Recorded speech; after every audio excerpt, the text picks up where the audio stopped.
December 5, 2024 గురువారం ఎగ్గేరోస్ మనం మదనపల్లి మార్కెట్‌లో టొమాటో స్టాక్ అంటే దిగుమతి అనవచ్చు మనం ఇవాళ తెలుసుకుందామండి. నేటితో పోల్చుకుంటే దిగుమతి తగ్గిందా లేదా పెరిగిందా వేటని ఇవాళ తెలుసుకుందామండి. ఇంకా ఛానల్ సబ్స్క్రైబ్ చేయని వాళ్ళు అలాగే లైక్ చేయడం వెంటనే లైక్ ప్లస్ సబ్స్క్రైబ్ చేసుకోండి. ప్రస్తుతానికి అంటే స్టాక్ అనేది ఏ విధంగా వచ్చింది, ఏమి ఎట్లా మొత్తం వీడియోలో మాట్లాడుకుందాం. చిన్నగా ఒక చిన్న ఇన్ఫర్మేషన్ ఏమంటే మీకు తక్షణ ప్రోడక్ట్ కావాలని మెయిన్‌గా పూత అనేది డ్రాప్ అవ్వకుండా ఇంకోటి ఏమంటే సైడ్ బ్రాంచెస్ చెట్టు గ్రోత్ రావడానికి ముఖ్యంగా ఇది యూస్ చేసామండి. ముఖ్యంగా ఇది ప్రిఫరబుల్ అందరికీ వచ్చేసి అంటే అందరికీ యూజ్ చేసేదే ఇబ్బంది అయితే ఉండదు. స్టేజ్ వచ్చేసి 20 మనం మొక్కలు నాటిన 25 రోజులు ఇంకా ఎప్పుడైనా దీన్ని యూస్ చేయొచ్చు. ఓన్లీ డ్రిప్పులోనే యూస్ చేయాలి. ఫర్ మోర్ ఇన్ఫర్మేషన్ కోసం మీరు ఆ నెంబర్ కాల్ చేసినట్టయితే నేనైతే రిసీవ్ చేశాను.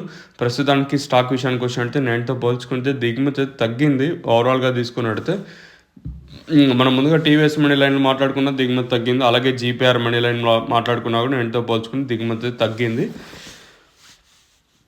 మరి చూద్దాము ఈ ప్రైస్ అంటే ధరలు అనేది ఏ విధంగా వెళ్తే చూడాలి. మీరైతే ఛానల్ అయితే సబ్స్క్రైబ్ చేయడం అయితే మర్చిపోదండి. ఎందుకంటే దిగుమతి ఆ లైన్ తీసుకున్నా అలాగే ఈ లైన్లో తీసుకున్నా కూడా నేనుతో పోల్చుకుని తగ్గింది కాబట్టి వేలం పాటలు ఏ విధంగా ఉంటాయి ఏమి ఎట్లా అనేది మీకు 9 గంటల అప్పుడైతే అప్డేట్ ఉంటుంది. మీరైతే మిస్ అవుద్దండి. ఇదండి ఇన్ఫర్మేషన్ ప్రస్తుతానికి ఉన్నది మన మదనపల్లి మార్కెట్ ఇంకా